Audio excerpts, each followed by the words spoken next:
தெய்வமகன் படத்துக்கு பிறகு தமிழ் சினிமாவில இருந்து ஆஸ்காருக்கு நேரடியா நாமினேட் செய்யப்பட்ட தமிழ் படம் எதுன்னு உங்களுக்கு தெரியுமா? இந்த மாரி இன்ட்ரஸ்டிங்கான கன்டென்ட் பார்க்க சினிமா போகன் சேனல சப்ஸ்கிரைப் பண்ண மறந்துடாதீங்க. தெய்வமகனுக்கு பிறகு ஆஸ்காருக்கு நாமினேட் ஆனது நாயகன் திரைப்படம் தான். நாயகன் இது வெறும் திரைப்படம் இல்ல, இது ஒரு சகாப்தம். 1987ல வெளியான இந்த படைப்பு தமிழ் சினிமா வரலாற்றையே நாயகனுக்கு முன் நாயகனுக்கு பின்னு ரெண்டா பிரிச்சுது.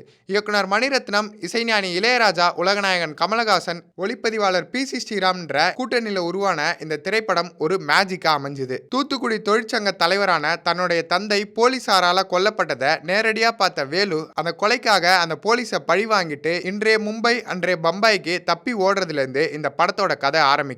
நாயகன் வெறும் பழிவாங்கிற ரிவெஞ்ச் ஸ்டோரி கிடையாது. அது அநீதிக்கு எதிராக குரல் கொடுத்து இறந்து போன ஒரு தொழிற்சங்கவாதியோட பையன் ஆயுதமேந்தி அநியாயத்தை தட்டி கேட்கிற ஒரு நாயகனா உருவெடுத்த கதை. மும்பை தாராவியில் வாழ்ந்த நிஜ உலகின் டானான வரதராஜ முதலியாரோட வாழ்க்கையை தழுவியும் காட்ஃபாதர் படத்தோடைய ஒரு இன்ஸ்பிரேஷன்லயும் எடுக்கப்பட்டது தான் நாயகன் திரைப்படம். 4 பேருக்கு நல்லது பண்ணா எதுவுமே தப்பு இல்லைன்ற கருத்தை தன்னோட ஆசானான உசைன் பாயிடமிருந்து உள்வாங்கிய வேலு அந்த பகுதியில் இருக்கிற மக்களுக்கு ஒரு நாயகனா உருவெடுக்கிறான். இளையராஜாவோட பின்னணி இசை அந்த பகுதி மக்களின் துயரத்தையும் வேலுவுடைய கோபத்தையும் தத்ரூபமா காட்சிப்படுத்துச்சு. இந்த படத்தை பார்த்து விடிய விடிய குடிச்சிட்டு கமலுக்கு கால் பண்ணி பேசின திரையுலகின் ஒரு உச்ச நட்சத்திரம் யாருன்னு உங்களுக்கு தெரியுமா? தெரிஞ்சா கமெண்ட் பண்ணுங்க.